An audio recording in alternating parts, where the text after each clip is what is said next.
আসসালামু আলাইকুম সুপ্রিয় শিক্ষার্থী বন্ধুরা, তোমাদের সবাইকে ওয়েলকাম করছি আমাদের আজকের আরও একটি প্রাণবন্ত ক্লাসে। সো আজকের ক্লাসে আমরা আলোচনা করব এসএসসি ইংলিশের ফ্লো চার্ট এই টপিকটা। কোন নিয়ম ফলো করলে ফ্লো চার্টে তুমি একেবারে সর্বোচ্চ নাম্বার পাবা সেই বিষয়টি দেখানোর চেষ্টা করব আজকের এই ভিডিওতে। প্রথমত জেনে রাখা ভালো, আমাদের এসএসসি ইংলিশে তোমাদের জন্য 3টি পেসেজ আসবে। প্রথম পেসেজটা থেকে তোমাদেরকে মাল্টিপল চয়েস এবং কোশ্চেন অ্যান্সার করতে হবে। দ্বিতীয় পেসেজ থেকে তোমাদেরকে একটা সামারি লিখতে হবে। তৃতীয় পেসেজ থেকে তোমাদের একটা ফ্লো চার্ট তৈরি করতে হবে। এখন প্রশ্ন হচ্ছে ফ্লো চার্ট মানেটা কি? ফ্লো মানে আমরা সবাই জানি হচ্ছে প্রবাহ, আর চার্ট মানে হচ্ছে কি চিত্র। তার মানে ফ্লো চার্ট অর্থ দ্বারা কি প্রবাহমান চিত্র।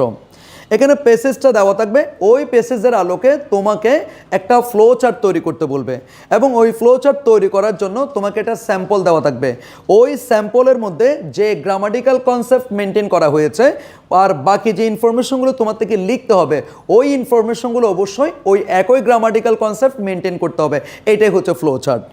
মনে করো তোমাকে সিভিক এঙ্গেজমেন্ট নামে একটা পেসেজ আছে, সেই পেসেজটা দিল এবং তোমাকে বলতেছে রিড দ্য অ্যাবাভ পেসেজ, উপরের পেসেজটি পড়ো and make a flow chart, এবং এটা ফ্লো চার্ট তৈরি করো showing the purpose of education. শিক্ষার যে উদ্দেশ্যগুলো আছে সেই উদ্দেশ্যগুলো তোমাকে এখানে কি করতে হবে, তুলে ধরতে হবে। শিক্ষার একটা উদ্দেশ্য হয়তো তোমাকে কি করবে, স্যাম্পল আকারে দেওয়া থাকবে এবং ওই উদ্দেশ্যটা কোন ফর্ম দিয়ে শুরু করছে, প্রেজেন্ট ফর্ম দিয়ে শুরু করছে নাকি পাস্ট ফর্ম দিয়ে শুরু করছে নাকি আইএনজি দিয়ে শুরু করছে নাকি ইনফিনিটিভ দিয়ে শুরু করছে, সেটা তোমাকে দেখতে হবে। প্রথম ইনফরমেশনটা যদি মনে করো জিরান দিয়ে শুরু করছে, বাকি সবগুলো ইনফরমেশন তোমাকে জিরান দিয়ে শুরু করতে হবে। প্রথম ইনফরমেশনটা যদি মনে করি ইনফিনিটিভ দিয়ে শুরু করছে, বাকি সব ইনফরমেশন তোমাকে ইনফিনিটিভ দিয়ে শুরু করতে হবে। প্রথম ইনফরমেশনটা যদি মনে করো ফার্স্ট ফর্ম দিয়ে শুরু করছে, বাকি সবগুলো ফার্স্ট ফর্ম দিয়ে শুরু করতে হবে। অর্থাৎ প্রথম ইনফরমেশনটা যে গ্রামাটিক্যাল স্ট্রাকচার মেনটেন করবে, বাকি সবগুলো একই গ্রামাটিক্যাল স্ট্রাকচার মেনটেন করাইতে হবে। হয়তো প্যাসেজের সবগুলো জিরান ফর্মে দেওয়া থাকবে না, তোমাকে নিজ থেকে জিরান ফর্ম বানাইতে হবে। হয়তো সবগুলোতে ইনফিনিটিভ ফর্ম দেওয়া থাকবে না, তোমাকে নিজ থেকে ইনফিনিটিভ ফর্ম বানাইতে হবে। এটাই হচ্ছে ফ্লো চার্ট। তাহলে একটু দেখো, আর এই ফ্লো চার্টটা তোমরা দুইভাবে লিখতে পারবা। একটা হচ্ছে উপর থেকে নিচে এভাবেও লেখা যেতে পারে বক্স করে, অথবা বামে থেকে ডানে এভাবেও মেনটেন করা যেতে পারে। তবে সবচেয়ে স্মার্ট নিয়ম হচ্ছে কি উপর থেকে নিচে, এবং প্রত্যেকটা বক্সের নিচে নিচে তুমি কি করবা, এভাবে এক একটা তীর চিহ্ন দিবা। ঠিক আছে, এভাবে এক একটা তীর চিহ্ন দিবা। এইভাবেই মনে করো প্রথম ইনফরমেশনটা তোমার জন্য দেওয়া থাকবে, এটা হচ্ছে তোমার জন্য বোনাস এবং এটা হচ্ছে তোমার জন্য স্যাম্পল। এটার আদলে আরও কয়টা তোমাকে কি করতে হবে, আরও 5টা তোমাকে বক্স করতে হবে এবং ওই 5টা বক্সে সেম রকমের ইনফরমেশন তোমাকে দিতে হবে এবং একই রকমের গ্রামাটিক্যাল স্ট্রাকচার মেনটেন করতে হবে। প্রথমটা মনে করো এই যে ইনফিনিটিভ দিয়ে শুরু করছে, তাহলে বাকি সবগুলো আমরা এখানে কি ইনফিনিটিভ দিয়ে শুরু করলাম। প্রথমটা মনে করো যদি জিরান দিয়ে শুরু করে, তাহলে বাকি সবগুলো এখানে কি জিরান দিয়ে কি করা হয়েছে, শুরু করা হয়েছে। এই হচ্ছে বিষয়। এরপরে আসছো আরে কি কি মেনটেন করতে হবে একটু দেখো। ফ্লো চার্ট সঠিকভাবে উত্তর করতে হলে প্রশ্নটা ভালোভাবে পড়তে হবে। এখানে প্রশ্নটা কি দেখো, রিড দ্য অ্যাবাভ প্যাসেজ, উপরের প্যাসেজটা পড়ো and make a flow chart, একটা ফ্লো চার্ট তৈরি করো showing the purpose of education. শিক্ষার যে উদ্দেশ্যগুলো আছে সেগুলাই হচ্ছে এই ফ্লো চার্টের মধ্যে তুলে ধরতে হবে। একটা উদ্দেশ্য হয়তো তোমাকে দেওয়া থাকবে এবং ওই উদ্দেশ্যটা কোন গ্রামাটিক্যাল স্ট্রাকচার মেনটেন করতেছে সেটার উপর ভিত্তি করে বাকি সকল ইনফরমেশনগুলোও তোমাকে সেম স্ট্রাকচার মেনটেন করে লিখে দিতে হবে। One is done for you, তোমাকে একটা দেওয়া থাকবে যাতে করে তুমি ওটা কি করতে পারো, ফলো করতে পারো। এরপর দেখো প্রশ্নের শোয়িংয়ের পরে যেই ধরনের ইনফরমেশন ব্যবহার করে ফ্লো চার্ট করতে বলবে পেসেজ থেকে, সেই ধরনের ইনফরমেশন ব্যবহার করে ফ্লো চার্ট সম্পন্ন করতে হবে। এর বাইরের অন্য কোনো ইনফরমেশন আনা যাবে না। কি বলছে বুঝছো? অর্থাৎ তোমাকে শোয়িংয়ের পরে, এই যে শোয়িংয়ের পরে যেই রকমের ইনফরমেশন ব্যবহার করে ফ্লো চার্টটা ফিল আপ করতে বলবে ওই রকমের ইনফরমেশন ব্যবহার করতে পারবা, অন্য কোনো ইনফরমেশন এখানে ব্যবহার করতে পারবে না। হয়তো পেসেজের মধ্যে সেটা কি নাই, প্রেজেন্ট ফর্ম নাই, কিন্তু তোমাকে এই প্রথমটা আইএনজি আছে বিদায় ওইটাও তোমাকে কি করতে হবে, আইএনজি করে দিতে হবে। প্রথমটা মনে করো ফার্স্ট ফর্ম আছে, বাকি সবগুলো তোমাকে ফার্স্ট ফর্ম দিয়ে করতে হবে। That's it. এরপর আসো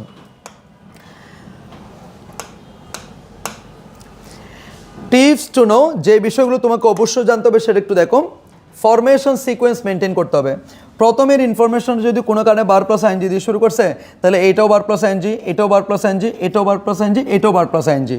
প্রথমটা মনে করো 2 প্লাস ভার্বের বেস ফর্ম দিয়ে শুরু করলে এটাও 2 প্লাস ভার্বের বেস ফর্ম, এটাও টু প্লাস ভার্বের বেস ফর্ম, এটাও টু প্লাস ভার্বের বেস ফর্ম, এভাবে শুরু করতে হবে। প্রথমটা যদি মনে করো নাউন দিয়ে শুরু করে, বাকি সবগুলো নাউন দিয়ে শুরু করতে হবে। প্রথমটা যদি পার্টিসিপল দিয়ে শুরু করে, বাকি সবগুলো কি পার্টিসিপল দিয়ে শুরু করতে হবে। তবে সব সময় মনে রাখবা, এখানে কোনোভাবেই সেন্টেন্স লেখা যাবে না তথা ক্লজ লেখা যাবে না। সাবজেক্ট প্লাস ভার্ব এরকম কোনো কিছু এখানে মনের মাধুরী মিশিয়ে লেখা যাবে না। এই বক্সগুলোর মধ্যে যা বসবে তা হচ্ছে এক একটা ফ্রেজ অথবা এক একটা পয়েন্ট। এখানে কোনোভাবে ক্লজ লেখা যাবে না। এখানে আমরা কোনোভাবে সাবজেক্ট প্লাস ভার্ব এই স্ট্রাকচার মেনটেন করব না। এখানে যা লিখবো তা হচ্ছে এক একটা পয়েন্ট অথবা এক একটা কি ফ্রেজ। সেজন্য কি বলছি দেখো, ফ্রেজ অথবা পয়েন্ট আকারে লিখতে হবে। এখানে কোনোভাবে সাবজেক্ট প্লাস ফাইনাইট ভার্ব বা ক্লজ এই সিস্টেমে লেখা যাবে না। এই যে ক্লজ লেখা যাবে না, subject plus verb structure maintain করা যাবে না। এরপর আসুন, আর্টিকেল ব্যবহার যথাসম্ভব ত্যাগ করতে হবে।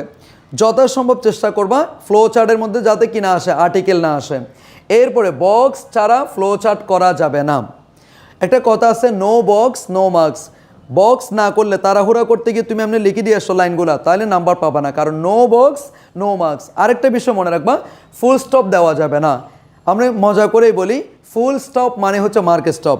যদি তুমি ফুল স্টপ দিয়ে দাও সেক্ষেত্রে একটা নাম্বারও পাবে না। কেন পাবে না? কারণ এগুলো তো এক একটা সেন্টেন্স না, সেন্টেন্স হইলেই তো আমরা ফুল স্টপ দিব, কারণ এখানে আমরা যা লিখবো তা এক একটা হচ্ছে কি পয়েন্ট। সুতরাং পয়েন্টের জন্য আমরা কখনো কি দিব না, ফুল স্টপ দিব না। তাহলে ফুল স্টপ মানে কোন স্টপ? Mark stop. আর নো বক্স নো মার্কস, এটা একটু মনে রাখবা। এরপর আসুন, স্যাম্পল অ্যান্সারটা একটু দেখো। রিড দ্য অ্যাবাভ প্যাসেজ, উপরের প্যাসেজটা পড়ো, and make a flow chart, একটা ফ্লো চার্ট তৈরি করো, showing the purpose of education, শিক্ষার উদ্দেশ্যগুলো এখানে তুলে ধরতে হবে। তো শিক্ষার একটা উদ্দেশ্য মনে করো তোমার জন্য দেওয়া আছে, বলছে কি এনরিচিং নলেজ, কি করা?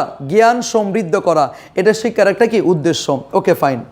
এখন মনে করো প্যাসেজের মধ্যে একটা ছিল এরকম, education এনাবেলস us to do things meaningfully, এরকম আছে। কি দেওয়া আছে বলো তো? এভাবে দেওয়া ছিল, মনে করো education এনাবেলস us to do things meaningfully, এরকম আছে। তো আমি এই ইনফরমেশনটাও কিন্তু কি শিক্ষার একটা উদ্দেশ্য, তো আমি এখানে এই ইনফরমেশনটা দিতে চাচ্ছি। তো সেই ক্ষেত্রে আমি কি দিব না, এডুকেশন আর দিব না। আমাকে যেহেতু এখানে প্রথমটা ভার্ব প্লাস আইএনজি দিয়ে শুরু করছে, তাহলে এইখানেও আমাকে কি করতে হবে, যে দ্বিতীয় ইনফরমেশনটা নিব সেটাও ভার্ব প্লাস আইএনজি দিয়ে শুরু করতে হবে। তাহলে এখানে কি আছে, education এনাবেলস us to do things meaningfully, এরকম আছে। তাহলে আমি কি করব, এখান থেকে এনাবেলসটা কি ভার্ব আছে, তাহলে এখানে যেহেতু আইএনজি আছে আমি এটাকেও কি করব, আইএনজি করে ফেলবো, এনাবেলিং us to do things meaningfully. এরপরে মনে করো আমি ওই প্যাসেজের মধ্যে আরেকটা ইনফরমেশন পাইছি এরকম, education এনাবেলস us to decide things rationally. তাহলে আমি এডুকেশনটা বাদ দিব, যেহেতু এখানে কি সাবজেক্ট নাই, তো এখানে ভার্ব প্লাস আইএনজি দিয়ে শুরু হয়েছে, তাহলে আমি এটাও করলাম কি এনাবেলিং us to decide things rationally. মনে করো আরেকটা সেন্টেন্স আছে এরকম, education এনাবেলস us to make right choice, এরকম আছে। তো ওইখানে আছে এডুকেশন এনাবেলস আস, কিন্তু এখানে যেহেতু ভার্ব প্লাস আইএনজি দিয়ে শুরু করছো, তোমাকেও কি করতে হবে, ওই এনাবেলসটাকে এনাবেলিং বানাইতে হয়েছে, এনাবেলিং us to make right choices. আমাদের পছন্দ সম্পর্কে আমাদেরকে সচেতন করে তোলা, এটাও শিক্ষার একটা উদ্দেশ্য। Enabling us to think independently, স্বাধীনভাবে চিন্তা করতে শেখানো, এটাও আমাদের শিক্ষার একটা কি উদ্দেশ্য। Enabling us to take our own opinion, আমাদের নিজস্ব মতামত তৈরি করার জন্য আমাকে সক্ষম করে তোলা, এটাও শিক্ষার একটা কি উদ্দেশ্য। তো এখানে প্রত্যেকটা প্যাসেজের মধ্যে কিন্তু কি এনাবেলিং ছিল এরকম না, ওইখানে হয়তো কি ছিল, এনাবেল ছিল, টু এনাবেল ছিল, কিন্তু এখানে যেহেতু আইএনজি আছে সেক্ষেত্রে তুমি সবগুলোকে কি করে ফেললাম, আইএনজি করে ফেললাম। যদি কোনো কারণে এখানে এরকম থাকতো টু এনরিচ নলেজ, তখন তুমি কি করতা, to enable us to do things meaningfully, to enable us to decide things rationally, to enable us to make right choices, to enable us to think independently, to enable us to take our own opinion. অথবা এভাবে হইতে পারে এনরিচেস knowledges, তাহলে এটা কি করতা, enables us to do things meaningfully, enables us to decide things rationally, enables us to make right choices, enables us to think independently, enables us to take our own opinion. আশা করি তোমরা বিষয়টা বুঝতে পেরেছ। অর্থাৎ প্রথমটা যে গ্রামাটিক্যাল স্ট্রাকচার মেনটেন করবে, বাকি সবগুলোকেও তোমাকে একই রকমের গ্রামাটিক্যাল স্ট্রাকচার মেনটেন করতে হবে। আর এখানে অবশ্যই কোনোভাবে ফুল স্টপ দেওয়া যাবে না, ফুল স্টপ দিলে কিন্তু কি মার্ক স্টপ হয়ে যাবে, এখানে একটা ভুলে পড়ে গেছে, এটা বাদ, ঠিক আছে। আর অবশ্যই কি করতে হবে, বক্স করতে হবে। আর এভাবে করতে পারলে ইনশাল্লাহ তুমি অবশ্যই ফ্লো চার্টের মধ্যে সর্বোচ্চ নাম্বার অ্যাচিভ করতে পারবা। সো আশা করি বুঝতে পেরেছো। সো সে পর্যন্ত ভালো থাকো, সুস্থ থাকো, দেখা হবে পরবর্তী ক্লাসে। আসসালামু আলাইকুম।